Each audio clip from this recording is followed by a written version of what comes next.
आप देख रहे हैं भायंदर सत्ता न्यूज।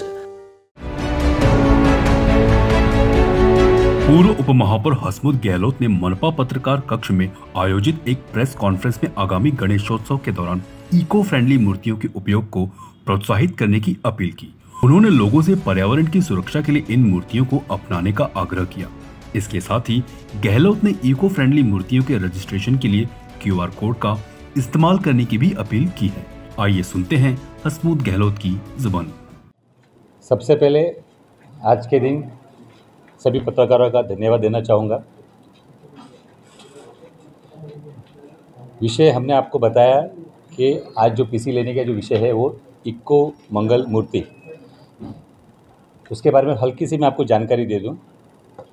उसके बाद में अगर आपके पास कुछ प्रश्न है तो प्रश्न का मैं समाधान करने की कोशिश करूंगा। इको मंगल मूर्ति के कार्यक्रम को लेके हमने लास्ट 3 साल पहले से हमने ये विषय को जन जागरूकता अभियान के तौर पे हमने कोशिश की थी और सफलता थोड़ी थोड़ी मिल रही थी। तो इस साल हमने थोड़ी सी मेहनत ज़्यादा कर ली, ऐसा लोगों का कहना है। इस विषय की शुरुआत जो हुई थी दिसंबर 2023 के अंदर, आपको अगर याद होगा कि मैं फेसबुक लाइव आया था और फेसबुक लाइव आके मैंने ये कहा था कि हम ये प्रदर्शनी के द्वारा, अभियान के द्वारा, जन जागृति अभियान के द्वारा लोगों को ये बताएंगे कि इको मंगल मूर्ति हमारे शहर के लिए कितनी ज़रूरत है, आज और आने वाले भविष्य के लिए जो पीढ़ी है उनको भी कितनी ज़रूरत है। क्यों बहुत तरीके से इनडायरेक्टली डायरेक्टली हम अगर इको मंगल मूर्ति यानी इको फ्रेंडली गणपति उत्सव हम नहीं बनाते तो हम अपने पर्यावरण को बहुत ही नुकसान पहुँचाते। उसी विषय को लेकर दिसंबर 2023 में जब मैं फेसबुक लाइव आया था तो मैंने लोगों से निवेदन किया था कि कृपया करके इस अभियान से जुड़े, हमारी सहायता करें और हमारे साथ जुड़ के लोगों तक जन जागृति अभियान में संपर्क करें कि आने वाले शहर के लिए और जीवन के लिए कितना ज़रूरी है। उस लाइव में मैंने ये भी कहा था, काफ़ी लोगों ने मुझे प्यार से समझाया भी था, मेरे मित्रगणों ने, कुछ पत्रकार बंधुओं ने भी समझाया था कि असुम भाई आपको ये निर्णय नहीं लेना चाहिए। उस निर्णय में हमने ये कहा था कि आने वाले जो भी गणेश उत्सव होंगे उस गणेश उत्सव के अंदर दर्शन के लिए हम उसी जगह पर जाएंगे जहां पर इको फ्रेंडली गणपति लाया गया हो या इको फ्रेंडली गणपति उत्सव मनाया जा रहा हो, वहां पर हम दर्शन के लिए जाएंगे। इसको अन्यथा न लेते हुए इसके पीछे हमारा हेतु यही है कि आने वाले शहर के लिए, जीवन के लिए यही बहुत ही आवश्यकता है। काफ़ी मैंने जैसे कहा, फिर से दोहरा रहा हूँ कि काफ़ी फ्रेंड्स थे, उन्होंने भी टोका, पत्रकार बंधुओं ने भी टोका कि आपके राजनीतिक विषय के लिए ये अच्छी बात नहीं है। लेकिन किसी पत्रकार ने ये भी कहा कि कठोर कदम हमें उठाने चाहिए और अच्छे कार्य के लिए उठाने चाहिए। अगर वो निष्पाप से हो, सहयोग के लिए हो और जीवन के लिए हो तो बिंदास आप उठाइए, हम आपके साथ में हैं। उसी कड़ी को आगे लेते जाते हुए हमने R&D की मतलब रिसर्च किया कि मेरा भाईंदर महानगर पालिका के अंदर प्रतिवर्ष कितनी ऐसी मूर्तियाँ हैं जो विसर्जन के लिए जाती हैं। वो सब स्टडी करने के बाद में हमने जनवरी में आयुक्त महोदय जी संजय काटकर जी से हमने चर्चा की और चर्चा करने के बाद में हमने पत्र द्वारा उनको लिखित तौर पे लिखित दिया कि शहर के लिए गरज है तो आपकी तरफ से भी मुहिम होनी चाहिए, आपकी तरफ से भी अपील होनी चाहिए शहर को कि भाई इको फ्रेंडली गणपति बनाया जाए, ताकि चाहे वो मूर्ति की साइज़ के हिसाब से हो या फिर जो मूर्ति बना रहे उनके ऊपर कुछ बात करके निवेदन हो। आयुक्त महोदय ने इस बात को मानते हुए उन्होंने भी एक निवेदन मेरा भाईंदर शहर के लिए निकाला कि भाई इको फ्रेंडली गणपति मूर्ति होनी चाहिए और जो मूर्तिकार है उनसे भी कहा, एक लिमिट तय कर दी गई कि इस हाइट से ज़्यादा मूर्तियाँ बड़ी नहीं होनी चाहिए। उसी कदम को आगे बढ़ाते हुए हमने कोशिश की कि जब पत्र व्यवहार होने के बाद में लोगों को ये जानकारी मिलनी चाहिए कि भाई इससे आगे क्या। काफ़ी लोगों में सवाल थे, प्रश्न थे कि भाई इको फ्रेंडली गणपति मूर्ति हमें बनानी चाहिए, लानी चाहिए, गणेश उत्सव होना चाहिए। लेकिन बहुत लोगों को ये शक और डाउट से कि इको मंगल मूर्ति लाने से या गणपति लाने से थोड़ी महंगी आती है, वजनदार आती है और सिर्फ मिट्टी की ही मिलती है, ऐसे लोगों में सवाल थे। तो हमने अपने दोस्तों से मिलके एक प्रदर्शनी लगाने का सोचा और अलग अलग महाराष्ट्र में जहाँ कहीं भी मूर्तियाँ बनती है जो इको फ्रेंडली बनती हो, चाहे फिर वो किसी भी प्रकार से हो, तो जब हमने उसकी कोशिश की, 2 महीने कोशिश करने के बाद 6 महीने उसके संपर्क होने के बाद में हम उस निर्णय पे पहुँचे कि भाई अलग अलग प्रकार की मूर्तियाँ हम लाएंगे। तो उसी प्रकार से हमने 26 मई को हमने एक प्रदर्शनी रखी थी जिसके अंदर हमने साड़ू माटी, मट्टी कागज़ की गणपतियाँ मूर्तियाँ बनती थी। और आपको मैं बता दूँ, कुछ 2 मूर्तियाँ हमें वो भी मिली थी जो सिर्फ़ और सिर्फ फूल की थी। और बताते हुए खुशी महसूस होती है कि उस प्रदर्शनी के अंदर मेरा भाईंदर नागरिकों का तहे दिल से मैं धन्यवाद देना चाहूँगा। और उस प्रदर्शनी के लिए जो हमें मुहैया करा के दिया हॉल, धम्म सम्राट अशोक का जो हम बुद्ध विहार के नाम से जाना जाते हैं, उस हॉल को आयुक्त महोदय जी ने हमें मुफ्त में मुहैया करा के दिया। उनके लिए मैं तहे दिल से उनका धन्यवाद देना चाहूँगा।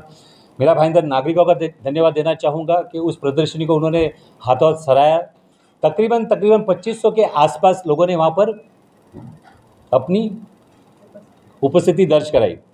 और बता दें, और खुशी महसूस हो रही है कि तकरीबन 500 से ज़्यादा लोगों ने वहाँ पर शपथ ली कि आने वाले गणेश उत्सव भविष्य के अंदर जब भी ऐसा होगा हम गणेश उत्सव ही मनाएंगे, ऐसे उन्होंने शपथ लिए। ये मुझे खुशी की बात, मुझे बताते खुशी हो रही है।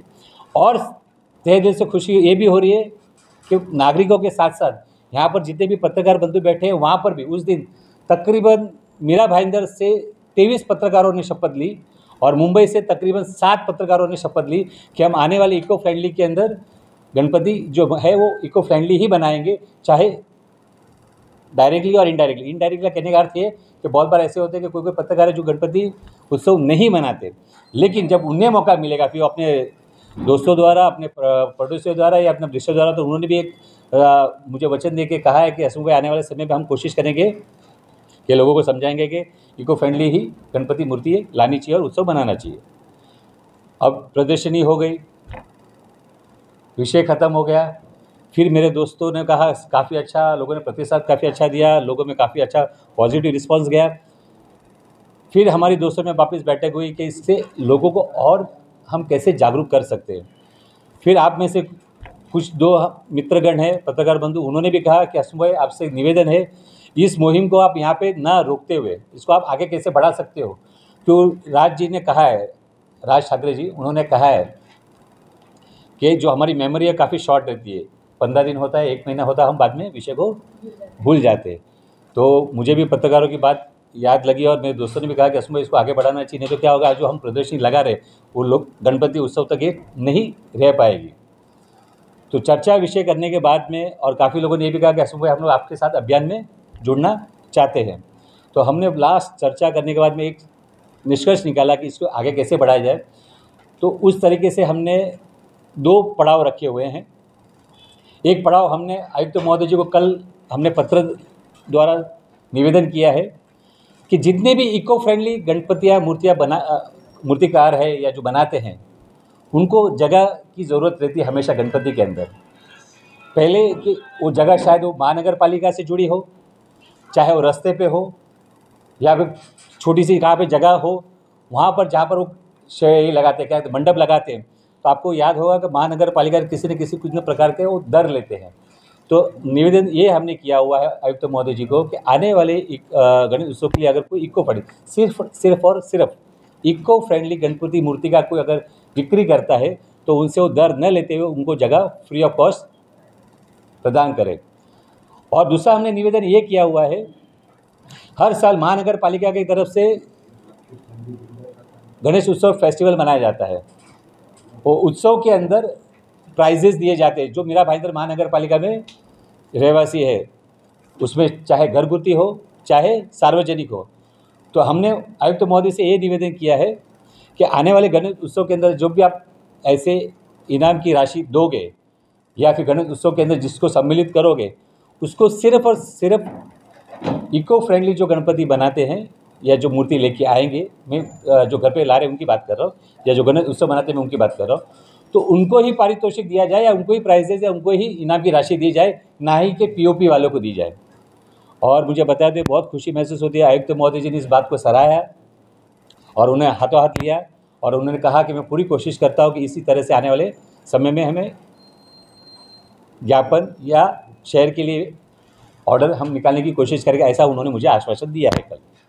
एक पड़ाव ये हो गया। दूसरा पड़ाव हमारी तरफ से ये है, जैसे मैंने कहा कि काफ़ी लोगों का प्रतिसाद मिला और लोगों ने कहा हम इस अभियान से जुड़ना चाहते हैं, तो उसी पड़ाव को हम आगे बढ़ाते हुए किस तरीके से लेना चाहिए, तो हमने 1-2 कोशिश और की है कि जिस तरीके से हमने 26 मई को हमने वहाँ पे शपथ विधि रखी थी कि किस अभियान से अगर कोई इंसान जुड़ना चाहता है, कोई व्यक्ति अगर जुड़ना चाहता है, उसी क्रम को आगे बढ़ाते हुए हर रविवार को, यानी आज के बाद आने वाला 16 जून, उससे हर रविवार को अगर किसी भी व्यक्ति को ऐसा लगता है कि इस अभियान से हमें जुड़ना है, तो वो 4 से 6 के बीच में हम एक बार कोड देंगे। वहाँ पे बार कोड पे उस जगह पर आके ऑफिस में, जो हमारी ऑफिस है जनसंपर्क कार्यालय 12 नंबर में, वहाँ पर आके वो शपथ लेने के बाद उसे एक पुरस्कार भेंट के स्वरूप में दिया जाएगा।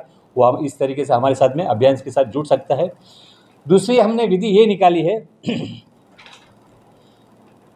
कि तकरीबन 2023 का हमारे पास 22 का आंकड़ा आया हुआ है, और हमने कोशिश की 23 का आंकड़ा लेने की, तो वो हमें अभी तक मुहैया करा कि उन्होंने महानगर पालिका द्वारा मिली नहीं है। लेकिन उनका ऐसा कहना है कि 10% की वृद्धि हुई है। 20,000 मीरा भाईंदर शहर के अंदर गणपतियाँ आते हैं, उसके अंदर घरगुती भी ले लो और सार्वजनिक भी ले लो, और तकरीबन 1720 ये इको फ्रेंडली गणपति मूर्ति बनाई जाती है। कितनी? 1720। उसको मद्देनज़र रखते हुए कि कोई शपथ ले रहा है कि भाई इस अभियान को आगे लेके जाएंगे, कोई शपथ ये ले रहा है कि हम भी इस अभियान से जुड़ना चाहते हैं और आने वाले गणपति महोत्सव के अंदर हम इसको इको फ्रेंडली बनाएंगे। तो हमने एक प्रण लिया हुआ है, जिस तरीके से पहले दिसंबर में हमने प्रण लिया था कि हम उसी जगह दर्शन के लिए जाएंगे जहाँ पर हमें बुलावा आएगा, जो भी हमें न्योता देगा उसी जगह पर हम दर्शन के लिए जाएंगे जहाँ पर इको फ्रेंडली गणपति मनाया जाएगा। उसी क्रम को आगे बढ़ाते हुए हमने दूसरा विषय ये लेके आए हैं कि जो भी इस 2024 गणेश उत्सव के अंदर इको फ्रेंडली गणपति बनाया जाएगा, उस हर इंसान को, वो हर घर को हम अपनी तरफ से एक कोशिश कर रहे हैं, अपनी तरफ से उनको एक छोटा सा सप्रेम भेंट देंगे ताकि वो इसके अंदर सम्मिलित हो। आज के आंकड़े के मुताबिक तकरीबन उसके अंदर 1800 के आसपास मीरा भाईंदर शहर के अंदर है, और मुझे कोशिश है, ऐसा लग रहा है कि अगर हम इसको 20% या 30% से वृद्धि पकड़ते हैं कि लोगों में जागरूकता ज़्यादा आ रही है, तो जो भी आंकड़े आते हैं, जो भी जितने भी रजिस्ट्रेशन के लिए तौर पे आएंगे, हम हर वो उस व्यक्ति को, हम ये कोई कंपटीशन नहीं लगा रहे जैसे हर बार होता है कि गणेश उत्सव मनाया जाता है और एक राशि दी जाती है फर्स्ट सेकंड थर्ड। हम फर्स्ट सेकंड थर्ड ही नहीं कर रहे, हमारे लिए वो हर व्यक्ति इम्पोर्टेंट है, हर वो व्यक्ति क्या बोलते हैं, जवाबदार है, सहयोगी है। जो व्यक्ति 2024 के अंदर इको मंगल मूर्ति घर पे लाके गणेश उत्सव बनाएगा, उसके लिए हमने सप्रेम भेंट की एक छोटी सी पहल की हुई है। इसके पीछे एक ही उद्देश्य है कि लोगों में जागरूकता फैले और लोगों तक ये बात पहुँचे। और लास्ट और अंतिम में, आखिर में, हाथ जोड़ के सभी पत्रकारों से मेरा निवेदन है कि कृपया करके मुझे इस अभियान के लिए थोड़ा सहयोग करें, आपका साथ दीजिए, कि मुझे पता है कि चौथे स्तंभ आप हो, उसके बगैर मैं लोगों तक पहुंच नहीं पाऊंगा।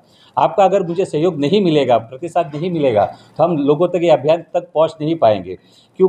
चौथा स्तंभ इस तरीके के कुछ पारदर्शी काम हम जीवन में अपनी तरफ से भी होने चाहिए।